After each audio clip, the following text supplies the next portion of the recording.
उसके बाद में नानक जैसी आत्मा, वो भी यही धक्के खा रही है भाई और बहनों काल के लोक में। अब हो सकता है परमात्मा ने उसको मनुष्य जन्म दे दिया होगा, भक्ति पे लगा दिया होगा।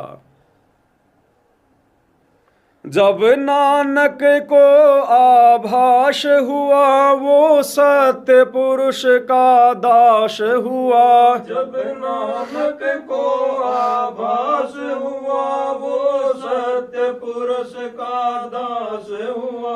जब नानक को आभास हुआ वो सत्य पुरुष का दास हुआ। जब नानक को आभास हुआ वो सत्य पुरुष का दास हुआ। पर ना सच खंड में वास हुआ उसका रूप सायब ने धार लिया।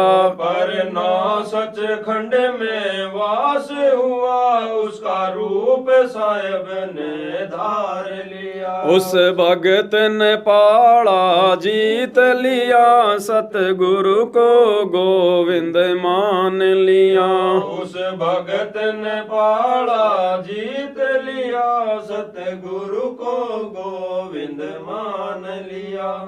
आदरणीय नानक जी सिख धर्म के प्रवर्तक, हालांकि उनको प्रवर्तक नहीं कह सकते क्योंकि उन्होंने कोई धर्म नहीं चलाया था, उन्होंने केवल जो है अपने चेले बनाए थे, शिष्य बनाए थे। सिख धर्म में जो शिष्य होता है उसको सिख कहते हैं। केवल उन्होंने अपने शिष्य बनाए थे, आगे चलकर उनके नाम से वो धर्म चल पड़ा, सिख धर्म। तो नानक जैसी आत्मा जो सतयुग में राजा अमरीश, त्रेता में राजा जनक, श्री रामचंद्र जी का दामाद, वो नानक भी भाइयों और बहनों आज तक पार नहीं हो पाया। परमात्मा जब उसको जिंदा बाबा के रूप में बेई नदी पर मिले, अपना ज्ञान समझाया, तब नानक जी ने प्रथम मंत्र लिया और परमात्मा का दास हुआ।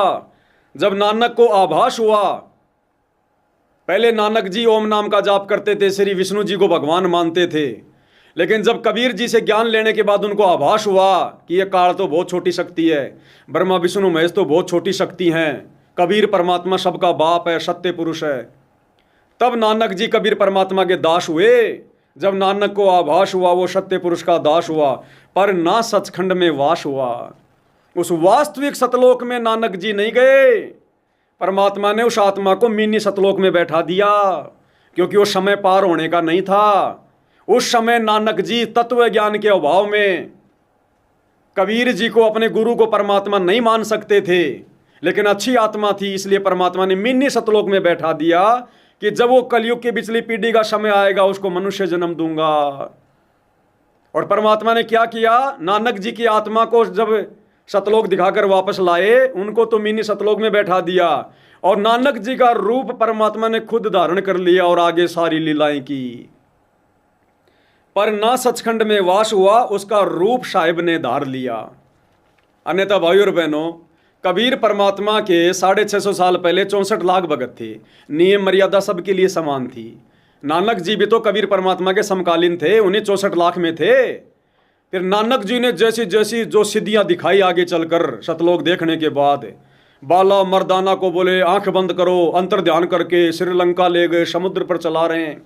बाला मर्दाना को भगत प्रहलाद के लोक में ले गए, ऊपर लाखों किलोमीटर।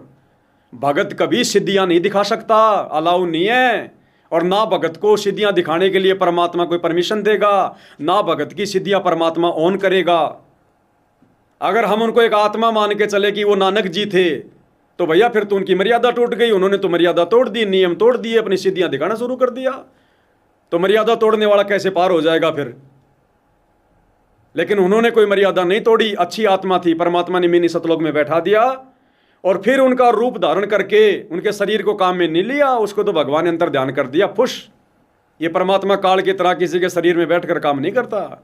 नया रूप धारण कर लिया भगवान ने, अनंत कोटि कलाओं का स्वामी है, करोड़ों अरबों खरबों रूप धारण कर ले परमात्मा एक सेकंड में। तो नानक जी के रूप में फिर आगे चलकर जितनी भी लीलाएं, जितने भी चमत्कार हुए, सब कबीर परमात्मा ने किया, क्योंकि नानक जी का रूप कबीर परमात्मा ने धारण कर लिया था। उस भगत ने पाड़ा जीत लिया, सतगुरु को गोविंद मान लिया। कहने का मतलब है उस समय भाइयों और बहनों, ये प्रमाण दिखाने के लिए परमात्मा के पास में जगह नहीं थी, क्योंकि परमात्मा खुद एक अनपढ़ की भूमिका निभा रहे थे। और जब तक ये सारे प्रमाण धर्मशास्त्रों से नहीं दिखाए जाएंगे आत्मा को, ये आत्मा कभी भी गुरु को भगवान नहीं मान सकती। तो परमात्मा को पता था यदि मैंने नानक को वापस छोड़ दिया थोड़े दिनों में फिर ये फ्यूज हो जाएगा और ये तरह तरह के दोष मेरे अंदर निकालना शुरू कर देगा, अपने गुरु के अंदर नाम को खंड कर देगा, ये आत्मा जो है इसकी दुर्गति हो जाएगी। इसलिए परमात्मा ने उसको मिनी सतलोक में रखा कि इसको भक्ति युग में जन्म दूंगा। तो भाई और बहनों, आज आप और हमारे ऊपर कैसी दया कर दी, भगवान ने कलयुग की पिछली पीढ़ी में जन्म दे दिया, इस भक्ति युग में लाकर छोड़ दिया। आप और हमारा तो बहुत सारे भाई बहनों का तो जन्म भी नहीं हुआ, परमात्मा ने सारे प्रमाण दे दिए, डीवीडी भर दी, सीडी भर दी, मेमोरी कार्ड भर दिए, पुस्तकों में डाल दिए, बना बनाई खीर मिल गई, बनी बनाई खीर, खजाना खोल के रख दिया भगवान ने। जितने मेहरबान गुरुदेव उन महापुरुषों पर नहीं हुए, उतने मेहरबान आज आप और हमारे ऊपर हैं। तो ऐसे गुरुदेव भगवान को फिर परमात्मा ना माने, भगवान ना माने, तो फिर क्या माने? तो हम अब वो गलती नहीं कर सकते, क्योंकि आज हमें भगवान ने वो तत्व ज्ञान दे दिया, वो परमात्मा ज्ञान दे दिया जो उन आत्माओं को भी नहीं हुआ।